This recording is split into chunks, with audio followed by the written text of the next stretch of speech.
O nosso amigo de hoje aqui, o nosso convidado, diz como é fera, hein? Esse tem história, hein? Olha, o pouco que eu li tem muita história. Tô lendo a ficha do cara aqui. 30, 40 minutos vai ser pouco, hein? Muitas histórias. Quem que você trouxe aqui pra gente bater um papo? Hoje eu trouxe o nosso amigo Maurício Roveri do Vale Pereira, do veterano Carsul. Do veterano Carsul catarinense. Catarinense. Maurício, seja muito bem-vindo ao Turbo 92. Muito obrigado, boa tarde a todos, ao pessoal que está ouvindo, muito obrigado pela oportunidade. Maravilha, a gente que agradece, porque a gente aprende muito, né? E ouve muitas histórias, e o carro antigo ele traz isso, né? Ele traz muitas histórias. E você é advogado, né? Sim. Você é advogado, mas o papo hoje é motor. Hoje não tem nada a ver com a profissão. Nada a ver. Vamos nos divertir hoje. Isso. Maurício, como é que começa a tua paixão pelos carros antigos? O carro antigo, de modo geral, eu sempre gostei. Do estilo mais clássico, inclusive. Né? Eu gosto do carro mais original possível. Né? Cheguei a ter 9 na garagem, só tenho 2 hoje. Então, fiquei com o que eu tenho de melhor. Então, hoje eu tenho um Fusquinha 67 1300, que esse carro eu cresci vendo na garagem do vizinho. Lá em Florianópolis, eu sou de Florianópolis. O 67 é o chaleirinha aquele, né? Meu pai chamava de chaleirinha na época, né? Fusca 67. Fusca 67. Ele é bege Nilo, interior vermelho, todo original de fábrica. A única coisa que eu fiz nele foi a pintura. E recentemente tive que fazer o motor que já estava na hora. Pelo amor de Deus, foi a primeira retífica dele. Não estava original ainda. É mesmo? Sim. Nunca tinha aberto o motor? Nunca. Tava fechadinho ainda. Tava com quantos mil quilômetros? Um painel, quando eu comprei, estava com 32. Pela revisão que tá no coisa, já devia estar com seus quase 132, 133 mil quando eu peguei ele. Mas tu rodou bastante. Não, mas eu rodei com ele, eu já peguei ele no painel marcando 32, mas pelo manual já estaria com 132. Ah, entendi. Hoje ele está marcando no painel 52. É porque às vezes escapou o cabo, alguma coisa assim. Em 20 anos, eu rodei 20 mil quilômetros. Dá mil por mês, né? 1000 quilômetros por mês. E é o 1.300... Mil por ano, né? Por ano, desculpa. 1000 por ano, claro. Ele é o 1300 original, né? O 67 é uma transição grande que teve na Volkswagen. Ele é o primeiro ano do motor 1300. Entendi. Até 66 ele era um 1200. 1200, né? Isso. E o meu carro ainda era 6 volts. Que o 67 da segunda série já é 12 volts. Esse aí é a bateria... a bateria quadradinha, aquela maiorzinha, aquela danada que se não pegou na primeira, não pegava mais na segunda. Então, o farol era lamparina, não era farol, que a gente brincava. Né? Aí você trocou? Sim, óbvio, já passei para 12 volts, quando eu comprei já estava 12 volts. Já estava 12 volts. 12, porque não havia quem aguentasse. Esse é o xodó, então? Não, eu tenho um mais raro ainda, que é o Zé do Caixão. É o Volkswagen 1600 4x. O Zé do Caixão, isso, cara. Ele é 1970, ele é vermelho... esqueci o nome do vermelho agora. Ele é o vinho mesmo, é o vinho, né? Cereja. Vermelho cereja. Vermelho cereja, com o interior cinza. Ele é branco acinzentado. Meio gelo, interior gelo, um gelinho. Essas cores eram muito comuns na época, né? O teu é o farolzinho redondo. Quadrado. O primeiro é o quadrado? O primeiro é o quadrado. Depois é que veio o redondo? Isso. 69, 70 é o quadrado. 71, quando ele encerrou a produção, era o farol quadrado. Tô vendo aqui as imagens. É muito difícil ver esse carro hoje, né? Foi muito engraçado, porque mês retrasado eu estava em Florianópolis com meu filho lá e fomos no Cochicho. Eu cheguei lá, já tinham 2 educações estacionadas. Vermelhos, igual o meu. Aí nós brincamos, 1 é pouco, 2 é bom, 3 é demais. 3 é demais. Chegou o quarto da mesma cor. Nossa! Pô, estamos 4 juntos, né? Já deu pra pedir música. Não é nem música, pede show, né? 1 é pouco, 2 é bom, 3 é demais, 4 esquece. 4 do mesmo ano, da mesma cor. Do mesmo ano? Do mesmo ano, os 4, 70. Vinho, o vermelho cereja, só tinha um com interior branco, além do meu. Tu fez registro disso aí, Sim, né? tem tudo fotografado, tudo registrado. Mas não foi combinado isso, né? Não, nada. Olha só, coincidência. E esse ele é o 1300? 1600. Motor 1600. 2 carburador. Um carburador só. Um só. A variante e o TL, que eram 2 carburadores. Entendi. E aí o Fusca são também. derivados dele. E o Fusca depois de 76 ali, né? 70. O Fusca em 1970 ele entrou com motor 1500. E em 76 ele entrou com o motor 1600. Isso, mas os 2 carburadores, eu digo. Isso, 2 carburadores. 2 carburadores no Fusca foi a partir de 76. 76 com 1600. Isso. E esse aqui, o motor dele é atrás, obviamente, né? E aí ele tem ainda um porta-malinha, né? Na frente tem. Atrás é o motor? Atrás é só motor. E ele tem, como tem a caixotinha do Fusca atrás do banco, o 4 portas também tem uma mais rasa atrás do banco traseiro. Porque daí atrás é só motor mesmo. Só motor mesmo. Porque atrás do banco traseiro fica o tanque. O tanque do Zé do Caixão, ele é em pé atrás do banco traseiro. Olha só. Nossa. Pra ganhar espaço na frente. É por isso que tem isso, não? Não, o Zé do Caixão é porque quem fazia a propaganda do carro era o Mojica. Ah, o Mojica? As primeiras propagandas do carro era o Zé do Caixão, o Mojica que fazia a propaganda. Ficou o Zé do Caixão. Exatamente. Olha e no Rio só. Grande do Sul chama de saboneteira porque o galo se chama de banheira. Ah, mas no Rio Grande do Sul é tudo diferente, né? Aí ele chamava ele de saboneteira porque era o grandão e o pequeno, né? Sim, o grandão e o... Que era o sedã da Volkswagen, né? Exatamente. Cara, e tem muito poucos por aí, Ele né? foi fabricado 20 e poucos mil carros, não chegou a 23 mil. Em 2 anos de produção plena, 71, depois do fogo que pegou incêndio Na fábrica, da né? Volks, Uhum. a linha foi reduzida para manter a produção do Fusca e da Kombi, que era quem vendia. Entendi. Ô Maurício, tem uma história, eu não sei se é verdade, me confirma. Tem uma história que depois desse incêndio da fábrica da Volks no Brasil, eles trouxeram durante um tempo, lataria da Alemanha. Veio o maquinário, né? O maquinário e a estamparia veio todo importado de volta. Tá. Eles perderam muita coisa. Porque o Fusca, meu pai sempre falava que o Fusca 72, ele tinha a lata mais forte, porque era a lata vinda da Alemanha. Não só ele, tem outros carros também. Tinha outros carros.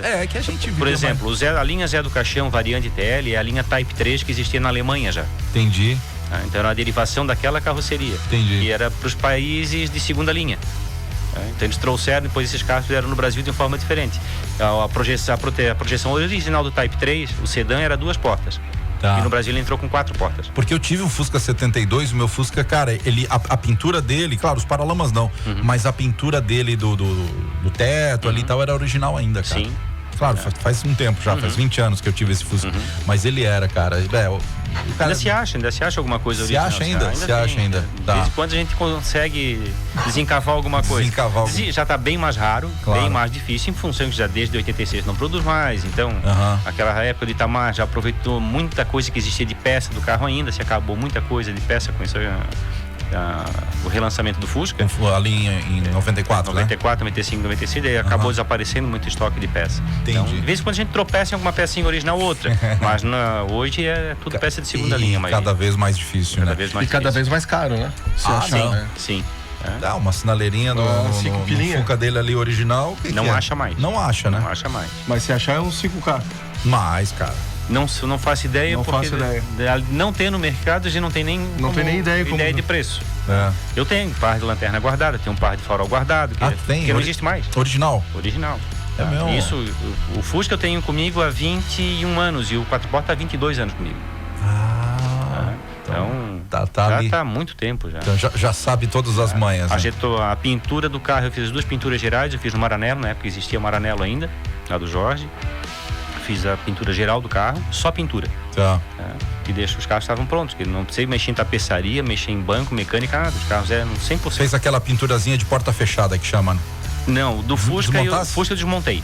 O 4 portas fiz porta fechada. O Fusca eu desmontei inteiro. E trouxe ele de volta. Porque o Fusca pinta a estrutura por dentro, né? Sim. Pinta painel, pinta aparece, tudo. Aí ficou complicado porque eu fiquei com receio da diferença e tinha coisa na borracha do para-brisa dianteiro, então já desmonta tudo e faz tudo. E o medo do cara não fazer bem? Ou tu tinha muita confiança no... Não, eu já conheci o trabalho dele, já conheci o trabalho do Jorge há um tempo, já sabia que ele fazia coisa boa, então fizemos o trabalho lá e ficou muito bonito. Eu tenho um amigo que tá com, eu não vou nem dizer quem é, que tá com um Galaxy na garagem. Não é um Galaxy, não, fala o nome dele aí. Não vou falar. Eu tenho um amigo e ele tá com medo de fazer, porque, entendesse? Porque ele é muito exigente. É porque o retoque de pintura é diferente da pintura geral. A pintura geral tu consegue fazer, ela vai... E ele não quer desmontar o carro. Aí no desmontar ou remontar é complicado. É complicado. Qual é o carro de novo? Um Dodge, um Charger. Ô Maurício, mas aí tu herda esse desejo pelo carro antigo de quem? Você tá falando do teu avô ali, hoje, né? por exemplo, né? Eu tenho esses 2 carros e tem mais do meu sogro que tá guardado ainda. Minha esposa pega no meu pé dele, deixa o pai vender o Fuscão dele. Então. Não. A tua esposa curte? Já curtiu mais. Ela gosta. Já curtiu mais. Mas, ela não teve como fugir, né? Porque o pai gostava, aí casou. Ela tem o Fusquinha, tem até hoje o Fusca ainda guardado. Tá lá com ele. É o carro que ele usa no dia a dia. Entendi. Mas tu tava falando ali de muitas histórias do teu avô, né? A história do meu avô. Meu avô, nos anos 30 e 40, ele fazia as corridas, as carreteiras que ele chama, as carreiras, né? As grandes raids no Brasil. E não existia corrida de autódromo, era corrida na rua. Nas vias normais aí. Então tinha os grandes circuitos. Estrada de chão? Chão ou dentro da cidade de paralelepípedo. Vinha pelo chão, quando tinha paralelepípedo, pegar o que tivesse. por exemplo, no Rio Grande do Sul tinha a volta da Cavalhada, tinha o circuito do Cristal, no Rio de Janeiro tinha a volta da Gávea, tinha a volta do Corcovado. Tá. São Paulo também tinha dentro da cidade de São Paulo, tinha a volta da Sé, a volta dos bairros que Entendi. dava volta nos bairros. E era quem chegasse primeiro, como é que é? Quem fizesse o melhor tempo? Melhor tempo quem chegasse primeiro. Era corrida raiz, né? Exatamente. Em 1900... tipo corrida maluca, né? Exatamente. Em 1937, ele fez o raid internacional de Montevidéu, Rio de Janeiro. Olha só. Puxa, que carro? Trechinho. Ele fez com o Hudson, em 1923. O Hudson Hornet, aquele? Não. Não é o... É igual aos Fordinho 29. Deixa eu ver aqui. 1923. Igual um Fordinho 29. Duas portas. O Hudson, que ano que era o Hudson? 1923. Ah, claro, é bem antes, né? Era rodinha de madeira, roda fina. Tá. Ele chegou em 5º lugar nessa corrida. Largaram em 40 carros no Uruguai e ele chegou em 5º em Rio de Janeiro, que era a capital federal. Tá. Era da capital federal do Uruguai para a capital federal do Brasil. Lembrem-se, Brasília é só depois dos anos 60, né? Sim. Então até lá era Rio de Janeiro. Entendi. Por isso que partia tudo do Rio de Janeiro. Então ele chegou em 5º lugar com isso. E ele tem que lembrar também que de Porto Alegre a Florianópolis, a estrada não era pelo litoral. Você ia de Porto Alegre, voltava a Montenegro, subia a Vacaria, Antônio Prado, Lages, ia por cima serra. Por Índios, descia ele quase em Santo Amaro para chegar a Florianópolis. Não tinha nada aqui pelo litoral. Não tinha. A estrada do litoral tinha que atravessar de balsa e andar na praia. Olha só. Os rios, né? E aí de Floripa pra frente tinha daí? Floripa pra frente tinha. Aí de Florianópolis você ia a Itajaí, de Itajaí a Blumenau, Blumenau Corupá voltava pra Joinville pra subir a Curitiba, por Tijucas do Sul. Esse era o roteiro da época. Então levava quantos dias pra chegar em São Paulo? O que eles faziam? Em 37 eles saíram de manhã cedo, né? O primeiro trecho era de Montevidéu até a divisa com o Brasil. Certo. O segundo trecho era da divisa do Brasil em São Borja até Porto Alegre. Tá. Aí o terceiro dia era de Porto Alegre, Florianópolis. O dia seguinte era até Curitiba. Aí eles dormiam? Sim. Tá, mas aí, por exemplo, aí chegava todo mundo junto nesse primeiro ponto. Daí ali... As premiações parciais, faziam premiação parcial, quem chegava primeiro e segundo. Entendi. E a ordem de largada era de chegada. Depois somava tudo ou não? Somava tudo. Quem chegava... Aí tinha a classificação final. Tinha classificação final. Isso sim que era chamado de pilotos, né? Nossa, e depois, em 1940, que a primeira corrida de longa distância feita no Brasil, reconhecida pela FIA, pela Federação Internacional do Automobilismo, como a primeira realizada. Aí foi o bicentenário de Porto Alegre. Largou do Rio de Janeiro no feriadão de novembro, de 15 de novembro, e chegou em Porto Alegre no final do feriadão. Certo. Foi de 15 a 18 ou 14 a 18, uma coisa assim, eu não tenho bem a data certa agora. Pô, que sensacional, cara, eu não sabia dessas coisas. Nessa época lá tinha um tal de Chico Landi, acho que ninguém conhece. Chico Landi. Chico Landi corria junto, o Hector Supice, o Andros Andreata do Rio Grande do Sul, tinha uma turma boa. Era o embrião da corrida no Brasil. Tá. Então eles saíram de lá, ele foi o 8º carro que largou, e ele fez o menor tempo entre Rio de Janeiro e São Paulo. Muito embora largou em 8º, então o menor tempo de percurso foi o dele. Ele chegou em primeiro lugar, o Chico Landi segundo, 5 minutos atrás dele. E o Chico Landi largou antes dele. Entendi. Então em tempo real ele chegou na frente. Olha só. Ele chegou na frente. E quem que bancava essas corridas? Como é que era? A premiação? Patrocínio, bolso de cada um e... É mesmo? Eu vou fazer o quê? Ou era chofer de praça, era o popular taxista. Ele já era do volante. Já era ligado. Primeiro, o ponto de táxi da Praça 15, hoje não tem mais a placa, né, em Florianópolis, né? Mas muitos anos era ponto de táxi Clemente Rovere. E tem a rua com o nome dele, que é a sede da União Beneficente de Chofères do Brasil. Pô, que maravilha, cara. Chegou a conviver com teu avô? Não, que ele faleceu em 46 na Argentina, morreu em Córdoba. Em 1946, em novembro de 46 ele morreu. No dia do aniversário dele, inclusive. E aí o teu pai, a família te repassou essas histórias? A família da mãe. Da mãe, é materno, né? Materno. Tá. E a história ficou guardada com a avó, tudo. E hoje o acervo dele está comigo. Parte dos troféus, parte da literatura das corridas e tudo comigo. Tá. Tu foi o único neto que se interessou mais pelo... Mas sim, muitos querem conhecer a história, mas poucos se empenham em buscar a história. Se empenham em buscar, né? Eu busquei mais correr atrás da literatura, o que tem, tudo. O jornal de 1940 que relatou a corrida inteira, eu tenho guardado. Os amigos deles também? Tem. Hoje, vivo, que eu saiba, não tem mais ninguém, tá? O último que morreu acho que foi o Chico Landi, se eu não me engano. O Hector Supice, que era o piloto uruguaio que correu também na época, já faleceu. Os Andreatta, não sei se estão vivos ainda, os filhos deles, acho que estão. E eu tenho muito contato com um dos filhos do Ranzolin, que é o Antônio, que mora em Chicago hoje, nos Estados Unidos. Tá.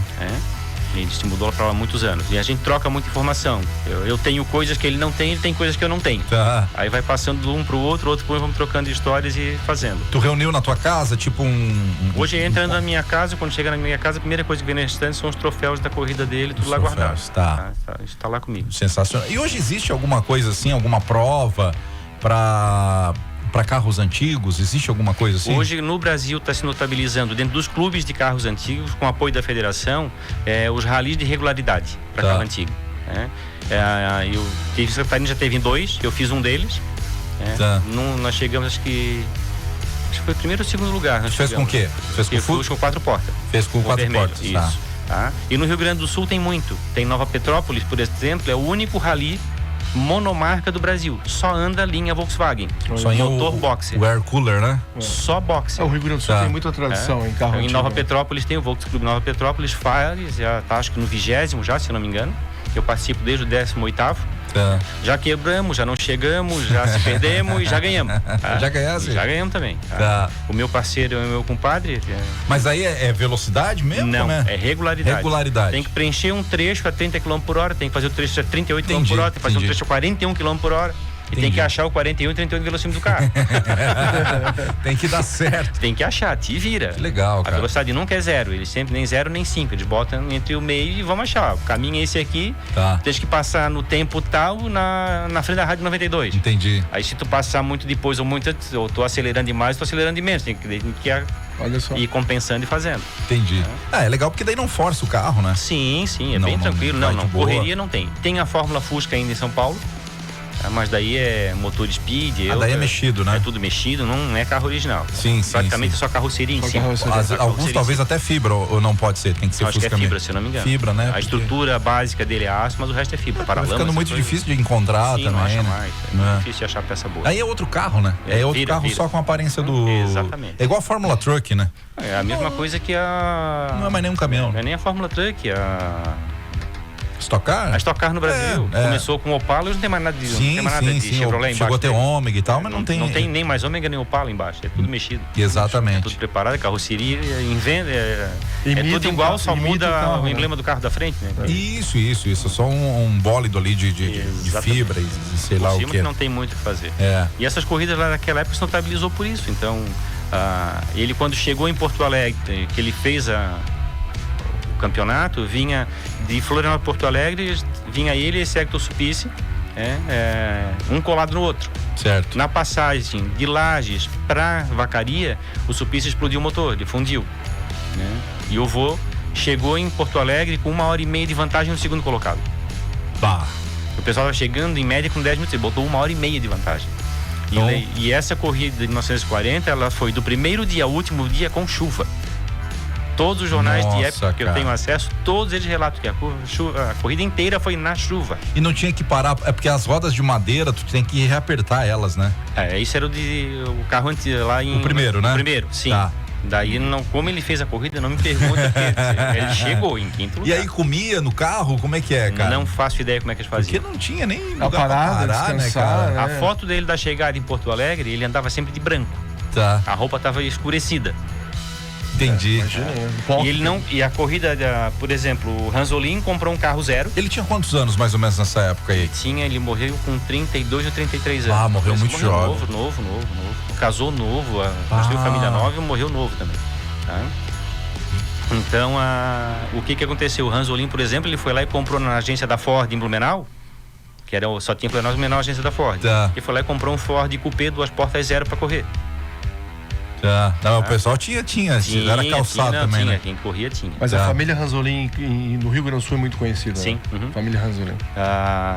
Aí o que ele comprou o carro 0. Aí o vô correu com um Ford 39, já com 1 ano de uso, que era o carro que ele usava na praça. Entendi. E era 4 portas. Era o banheirão. Era maior, né? Mais pesado.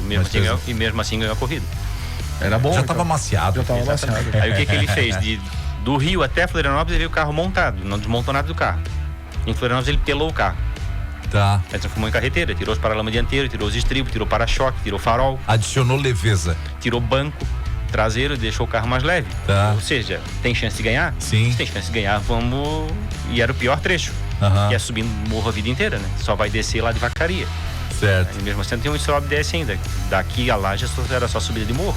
Que maravilha, cara. E abastecimento? É isso que eu ia perguntar. Porque não, né? Não devia ter a quantidade... O que ele levava no carro era pneu e galão de gasolina. Era o que ele levava. Ele já ia com a... Peça que quebra, que já sabe que tem que fazer. Que poderia quebrar, ele já levava ali, ele no carro, já mexia. Já deixava É o corredor raiz esse aí. Que sensacional. Não só ele, todos faziam isso. Todos faziam. Era o e que cada tinha, parada né? na cidade era manutenção dos carros. Né? Sim. Pô, que história, cara, que legal, sensacional. Bom, eu não sabia disso aí não, cara. Não, também não. Dessas corridas assim de longa distância. Se fala muito das corridas no Brasil pós Segunda Guerra Mundial. Tá. Dos anos 50 para frente. E o embrião que fez esse pessoal surgir lá na frente não contam muito. Ninguém conta que a origem, por exemplo, do Chico Landi foi nessas corridas. Entendi. Ninguém conta que o automobilismo uruguaio não surgiu no pós da guerra, ele surgiu antes da guerra. Surgiu antes da guerra, né? No Rio Grande do Sul tinha a prova do cassino. Lá na praia do cassino, no sul do Brasil, eles corriam na areia da praia. Era corrida de velocidade, dois botavam um do lado do outro e saiu. Ô Maurício, e era muito comum isso, né? A Harley Davidson, ela surge ali com as corridas, né? A Harley Davidson, era aquela disputa Harley Davidson e Indians, né? Exatamente. Então tudo meio que o marketing era a corrida, né? Tudo pré-guerra. Tudo pré-Segunda Guerra. Assim, na Segunda Guerra, depois com esse estupim da ociosidade, que eles não tinham muito o que fazer depois da Segunda Guerra, até voltar tudo a funcionar, se permitiu muita coisa. Tinha que inventar alguma coisa. Exatamente, essas corridas de moto, corrida de carro e montar bicicleta. Que sensacional. Que história, hein? Maurício, nosso tempo voou aqui, cara. Eu notei. Tá, você é o secretário lá do Veterano Carsul, secretário, né? E temos vários eventos aí, né? Nós temos agora, dia 9 de junho, a segunda edição do... Ali na Rua da Gente. Na Rua da Gente, né? É um encontro junto e misturado, a gente apelidou de junto e misturado, é pra qualquer tribo, a turma do misturado, do rebaixado, do motor mexido, do original, do placa preta. Quem quiser ir pode ir, né? Junta, é pra juntar a turma e a galera se conhecer, trocar ideia e bater papo. Teve um agora, eu fui, foi um sucesso. Foi o primeiro, agora vamos pro segundo. Pode levar a família, pode levar a criança pequena. Exatamente. Tudo com muito respeito, uma galera show de bola. A galera tá ali pra curtir, pra trocar ideia. Nós temos o apoio da prefeitura, o apoio da divisão de trânsito e também da Polícia Militar. Então a turma, já avisando, a turma gosta de acelerar, fizer borrachão, aquilo tudo vai ser recolhido. Não vai rolar. Não é pra esse, é pra chegar lá e mostrar o teu carro. Mostra, é preparado, está arrumado. Prepare e arruma teu carro, mas não demonstra. Aí demonstra na pista do Russo. Exatamente. Vai lá na pista do Russo, que é pra isso. Tem local pra isso. E 8 e 9 de julho é o nosso encontro anual no pavilhão em Jair Conte. Maravilha. Aí é o encontro nosso regional, que aí vem gente do Paraná, Rio Grande do Sul, aí vem de fora, São Paulo também tem carro pra vir. Aí vocês vêm aqui pra gente falar Com certeza desse viemos de novo aqui. Não, eu quero que tu venha de novo. A gente... essas histórias foram só a ponta do iceberg. Sim, tem muita coisa pra contar ainda. Tem muito mais história. E tem que vir com o Fusca, né? Pra gente dar uma olhadinha. Sim, com certeza. Ou vem com o Zé do Caixão também. Vem com os dois, hein? Tá bom. Maurício, mais uma vez, muito obrigado. Agradeço a oportunidade também. Tamo junto. É a primeira, vamos vir outras vezes. Mas sem dúvida nenhuma. Joia. Daqui a pouquinho a gente volta aqui no Turbo 92. Turbo 92. Com Tino Cardoso.